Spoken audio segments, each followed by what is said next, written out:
noches. Hoy vamos a comparar los imperios territoriales de Carlos I y de Felipe II y explicar los diferentes problemas que acarrearon. En primer lugar, habría que indicar que ambos monarcas son el comienzo de la dinastía de los Habsburgo, los denominados Austrias mayores, que gobernaron la mayor parte del siglo XVI.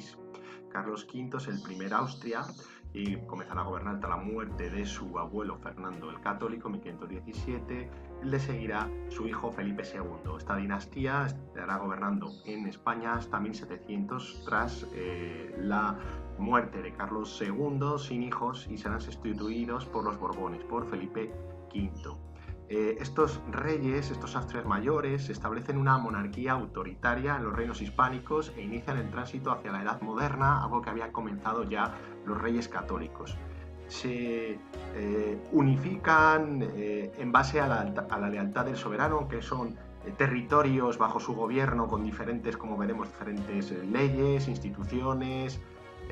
costumbres, monedas, etc. Y estos Austrias mayores, como decimos, comienzan la dinastía de los Habsburgo. Una dinastía que, como veremos y vamos a comparar, los territorios que heredan ambos. En el árbol genealógico podemos ver la importancia de los antecesores de Carlos I y Felipe II, y por ejemplo Carlos I hereda por su herencia materna de su madre Juana, es decir, de los reyes católicos, la corona de Castilla junto con Navarra, las Canarias, plazas norteafricanas y las Indias descubiertas por Colón en 1492, y de la corona de Aragón por parte, por lo tanto, de su abuelo Fernando, incluye la corona de Aragón, Cataluña, Valencia, las Baleares, Cerdeña, Sicilia y Nápoles. También la herencia paterna de su padre Felipe el Hermoso, nada desdeñable debido a que sus abuelos eran Maximiliano de Austria, del cual va a heredar estos territorios austriacos y el derecho a la corona, aunque era elegible a la corona del Imperio Germánico, y María de Borgoña también recibirá territorios como van a ser Países Bajos, el Franco Condado o la Borgoña, a la que añadirá durante su reinado el milanesado. Los territorios de Carlos I es un conglomerado de reinos de grandes dimensiones, como hemos dicho, alejados entre sí, con lenguas, culturas e instituciones diferentes y con grandes diferencias económicas con distinto peso político. El peso político y económico va a ser llevado a cabo sobre todo por la corona de Castilla. Como hemos dicho, mantiene sus propias leyes e instituciones. Castilla es el centro neurálgico, aunque el concepto de imperio, de universitas cristiana por parte de Carlos, es un concepto de una hegemonía sin dominio real que circunscribe su arco de actuación sobre toda Europa, y donde va a encontrar su principal oposición de ese intento de unificación de esa religión cristiana en torno a los países europeos.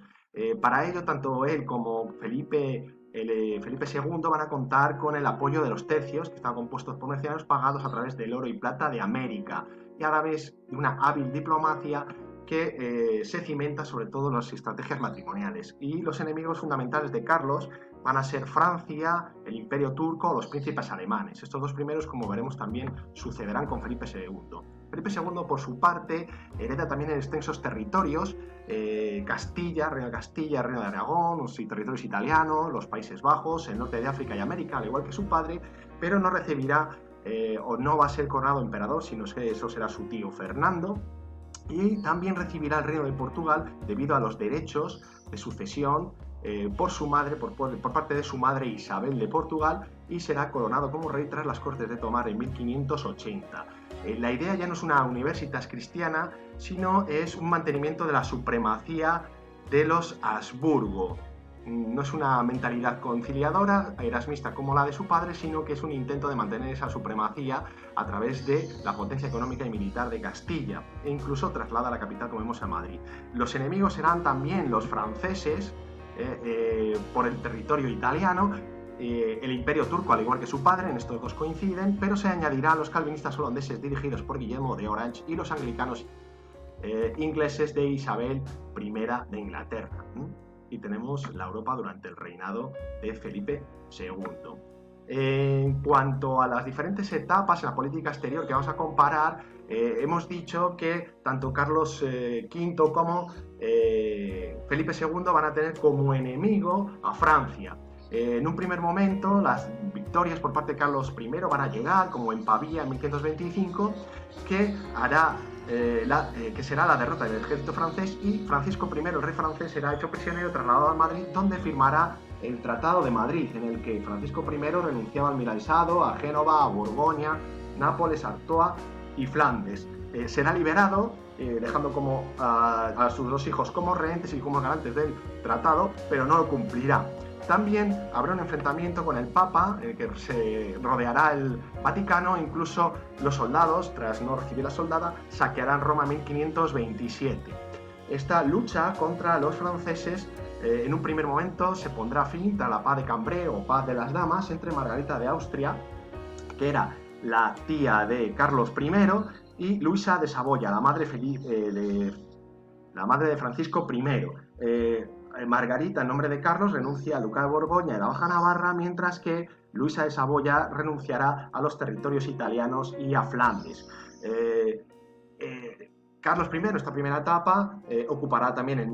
Milanesado, importante para el nexo de territorios entre el Mediterráneo y los territorios centroeuropeos de la corona imperial, y también detendrá el avance turco en Viena en 1529, que es la máxima extensión de los turcos, que serán un gran peligro en el Mediterráneo y en Centro Europa, y comenzará su deterioro a partir del siglo XVIII y siglo XIX. Y el cenit de su reinado llegará con la coronación como emperador en Bolonia en 1530. Por su parte, Felipe II, con respecto a Francia, logrará una gran victoria al inicio de su reinado, en la victoria de Saint-Quentin, y llegará a la paz de Catté-Cambrésis en 1559, que pondrá fin a esa guerra por Italia, en la cual él retendrá el Franco Condado y se casará con la hija del rey francés Enrique II, Isabel de Valois. Francia comenzará en este momento, al final de esta segunda mitad del siglo XVI, las guerras de religión, como la noche de San Bartolomé, que desangrarán internamente a Francia, que dejarán de ser un peligro tan inminente para Felipe II. En cuanto a los turcos, hemos comentado que Carlos V digamos que frena su avance en Viena en 1529 tras hacerse con Hungría y con todos los Balcanes, mientras que también Felipe II tendrá que luchar contra ellos y entablará una liga santa con el papado y Venecia, y la armada será dirigida por Juan de Austria, hermanastro de Felipe II, que derrotará a los turcos en 1571. Aún así, el peligro no dejará de acechar por parte de los turcos en el Mediterráneo. También la lucha contra los piratas berberiscos por parte de Carlos V, que conquista Túnez en 1535, pero que fracasa en Argel ante el intento de frenar a piratas como Pirata Barbarroja. También hemos comentado que tanto Carlos V como Felipe II tendrán sus propios problemas independientes, y los otros son, digamos, unos problemas de ambos, tanto con Francia como el Imperio Turco. Carlos V tendrá como problema la política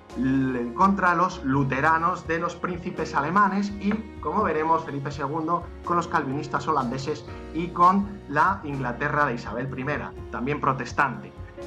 Como emperador, Carlos V, que será elegido en 1519, va a dirigir la Dieta de Worms, en la cual se escuchará a Lutero y se condenará la reforma protestante de Lutero, a la cual habían seguido algunos de los príncipes luteranos y se habían hecho con parte de los territorios de la Iglesia, e intentaban también socavar la figura de la preeminencia del emperador. Ante esta negativa por parte del emperador y condena de la Dieta de Worms,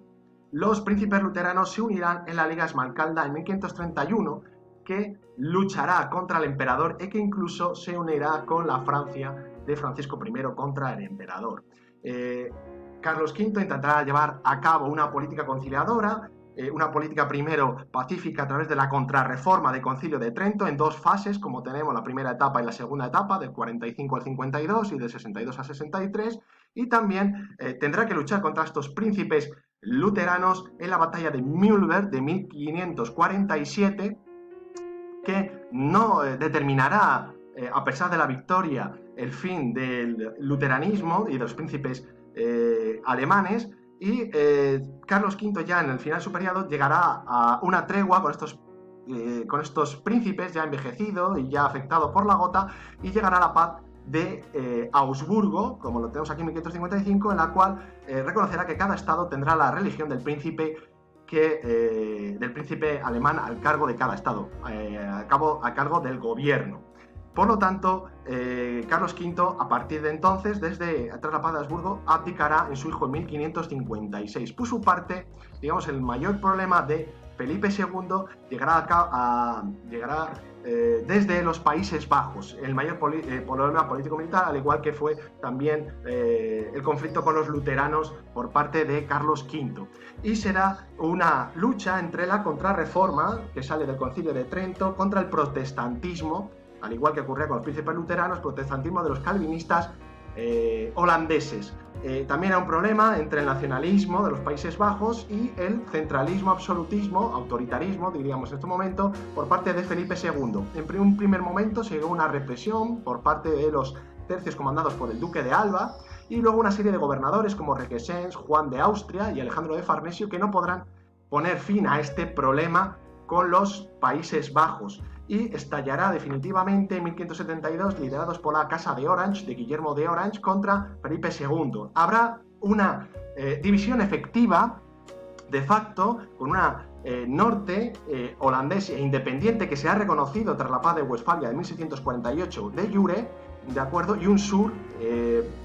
donde el territorio de la actual Bélgica, dominado por la monarquía hispánica. Y a partir de entonces se abrirá lo que se denominará la leyenda negra, fomentada tanto por los ingleses como por los holandeses contra el reinado de la monarquía hispánica de Felipe II, por los abusos contra los indígenas americanos, o contra la Inquisición española, o por ejemplo el presunto asesinato de Felipe II de su hijo, el príncipe de Guián, el heredero a la corona, Carlos. Y también tendrá el problema contra Inglaterra, la Inglaterra de Isabel I, ya que Felipe II se había casado anteriormente con María Tudor cuando era más joven, que la prima de su padre, y le sucederá Isabel I, que continuará. María Tudor era católica, contra la anglicana Isabel I, que apoya a los rebeldes holandeses y que además fomenta la piratería, con piratas tan famosos como